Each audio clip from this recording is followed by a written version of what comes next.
Okay, so in this part we are going to discuss about the frequency and the wavelengths of the X-ray. Okay, so frequency is nu, wavelength is lambda, and as it is a electromagnetic wave, C is equal to nu lambda in vacuum. Okay, so now if you look at the experimental setup, what was the experimental setup? Let me draw.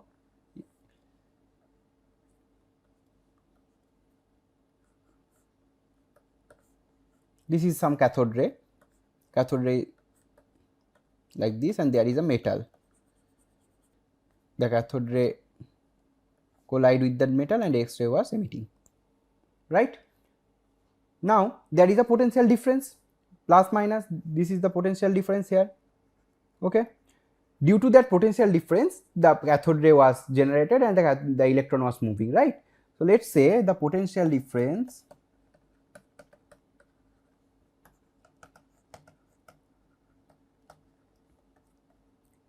is V volt. Now the electron has the charge E, the charge of electron is E, so what will be the energy of that electron or cathode ray? The energy of the cathode ray is very high, right? That's why the X-ray was emitted. So energy of electron or cathode ray should be E times V, EV. This is the energy. Now having that EV energy, electron is going to collide with that metal and the X-ray was emitting.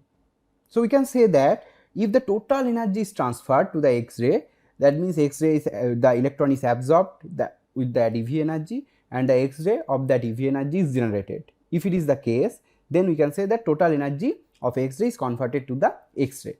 So now in case of X-ray, what will be the energy? It should be h nu. Now we know, right, the Planck's law. So it should be the energy of X-ray should be what? Equals to h nu or hc by lambda. It should be. Now if the total energy of the electron is converted to the X-ray, energy of the X-ray, that then we can say that energy of the X-ray will be maximum. So E max should be EV. That means h nu max should be EV, or we can say that hc by lambda minimum, because if the frequency is maximum, it essentially means that the wavelength would be the minimum. So lambda mean will be hc by EV. So the X-ray emitting from that solid will have different types of lambda, different types of wavelength, but the minimum wavelength will be hc by EV. That depends on, we know h is constant, c is constant, e is constant, these all three things are constant, v is only variable. So v is the potential difference given by us, that is the experimental setup. So lambda mean will be inversely proportional to the voltage. Okay, so this is in our hand, we can fix it. So now if you put this value h, c and e, these are the constant, we know, I am not writing. H is the Planck's constant having the value 6.626 into 10 to the power minus 34 joule second. This is A.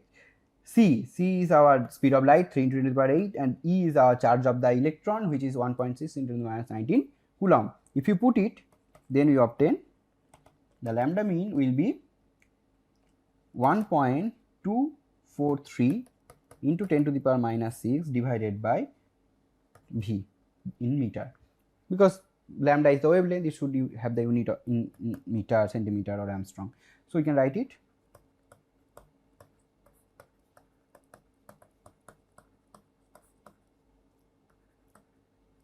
Okay, so this is the unit. Now it totally depends on our voltage. You have to understand that if the voltage is greater than the when the V voltage is given, X-ray is emitting, right? The X-rays have the different kind of wavelengths. The maximum energy, the energy having that electron is EV. If the maximum energy is transferred to the X-ray, okay, then it will also have the energy EV, and that of that X-ray should have the minimum wavelength. If the less amount of energy will transferred to the X-ray, then obviously it will have the greater wavelength. Okay, so that's why it's the lambda minimum, which is 1243 by V nanometer, but this is in our hand because V is the variable, we have to choose it. So we are discussing about this lambda minimum, frequency and the wavelengths. So now if you put V, the voltage, applied voltage is 50 kilovolt kV, then lambda is lambda minimum, not lambda, 0.2486 angstrom. Okay, and if the voltage is, it's just mathematics, 10 kilovolt, then the lambda minimum would be 1.243 angstrom. So as much the voltage increases, lambda decreases, we can see from here. So what is the conclusion? Conclusion is, okay, so let me remain this. What is the conclusion? When the whole energy of an electron, what was the energy of the electron is EV, right, belonging to the cathode rays, because its electron, actually cathode is the flow of the electron, this energy is actually the energy of the cathode rays, is utilized to bombard the target to produce a photon. Photon means the X-ray, photon of the X-ray, because this discussion actually we are considering, we know the dual nature, we know the Planck's hypothesis, these things, right. So after that we are just doing these things, this was not known at that time. Okay, this now we are doing this. Okay, so photon, only then the wavelength of the X-ray becomes equal to the lambda mean, and as given in this equation. Okay, generally the whole energy is not converted, obviously whole energy will not be the converted. It is an ideal case. If the whole energy would be converted to the X-ray, then this will be the case, then the lambda will be the minimum, that is the lambda mean. Okay, converted into the energy of X-ray photon, and hence the wavelength becomes more than the lambda mean, as I discussed. For this, lambda mean is called the minimum wavelength of the X-ray. So that means in case of each X-ray, there should be a lambda minimum, right. From this experimental setup we can say this. If whole energy is not converted to the X-ray photon, then the energy will be less of that photon, obviously. So accordingly that we can know energy and wavelength inversely proportional, so should be the wavelength will be larger. Okay, so now if you increase the potential difference V, if you make it higher, then the wavelength will be, the lambda mean will be much smaller. We can see from here, if it is 50 kilovolt, then it is 0.2486 angstrom. If it is 10 kilovolt, it is 1.243 angstrom. So clearly it inversely proportional with the voltage potential gradient. Okay, so now if the what will happen if you give the high voltage, high potential difference, then the lambda mean will be less. It means the energy will be more. So if the energy will be more of that X-ray, it will have the more penetrating power. It can penetrate more thinner, more wider sheet, we can say that. If the energy of that X-ray is less, then it cannot penetrate much. If the energy of that X-ray is increased, if you increase that, then the penetrating power will also be increased. It can be seen from here also, because the lambda and the energy is inversely proportional. If lambda is decreasing, then energy will also increase. Okay, so this is the case. So now this V, the potential difference should be 10 to the power 6 volt to produce hard X-ray equivalent to the wavelength 0.01 angstrom. I am coming to that. What is there are two types of X-ray. One is the hard X-ray, another one is the soft X-ray. But before that,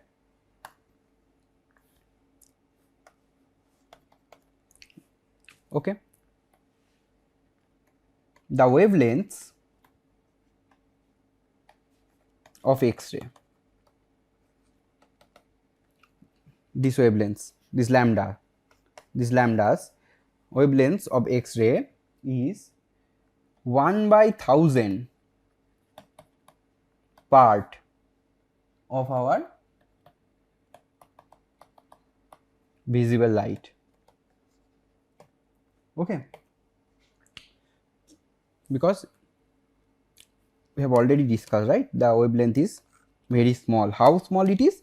It is 1/1000 times, that means 1000 times smaller compared to our visible light. In visible light, we know 400 nanometer to 700 nanometer, so 1000 times smaller. So you can understand it actually 4 angstrom to 7 angstrom, like this. It's very, very small. And now as the energy wavelength is small, so energy will be 1000 times more compared to our visible light. Okay, so this is observation. And the next one is the soft X-ray. We can classify X-ray according to the wavelength or the energy, and the hard X-ray, because from here we know that the lambda mean will depends on the V, so we can vary it. We can vary by varying our the potential gradient. So there are two kinds of X-ray. We can say soft X-ray and hard X-ray. What is the definition of soft X-ray and hard X-ray? So soft X-ray, when the lambda around 10 angstrom, because it's actually 4 to 7 approximately for X-ray. For X-ray in general, we can say it actually 0.01 angstrom to 10 angstrom, the range is. So it's actually 1000 times smaller compared to our visible wavelength. So when it's very high, the wavelength is high, then the energy of the X-ray will be less. This is understandable. So when the lambda is comparable to the 10 angstrom, then actually the energy we can evaluate hc by lambda. If you put it here hc by lambda, then you obtain that the energy will be or 1.24 kilo electron volt. Okay. Now in case of hard X-ray, if lambda is 0.01 angstrom, so clearly from, because it's linear, so energy would be 1.24 MeV, mega electron volt, thousands times more. Okay, so this energy is thousands times lesser compared to this energy. So this energy, as the energy is very less, so that's why this X-ray is called the soft X-ray. So soft X-ray has the energy wavelength around 10 angstrom, and hard X-ray have the energy around 0.01 angstrom. In between, we can say there is a mix. Okay, 0.01 to 10 around. So if it is the scale 0.01 to 10, so around 10,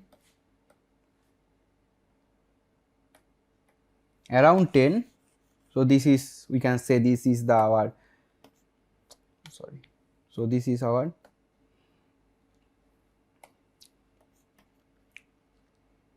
soft X-ray. This is actually in lambda, this scale is lambda in angstrom. Okay, and here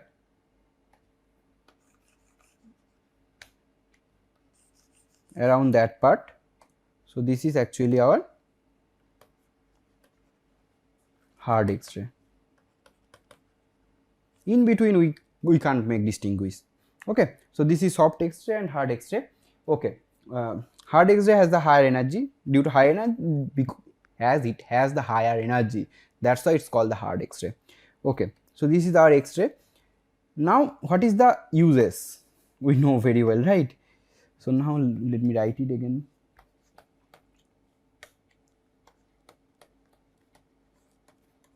Uses of X-ray. Okay, so what was the uses?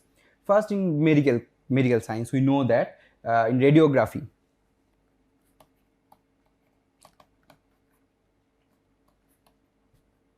X-ray are used for detection of our fractured bone or kidney stones, right? We did X-ray nowadays. It's very, very common for us. So radiography is one of the case. Second is radiotherapy.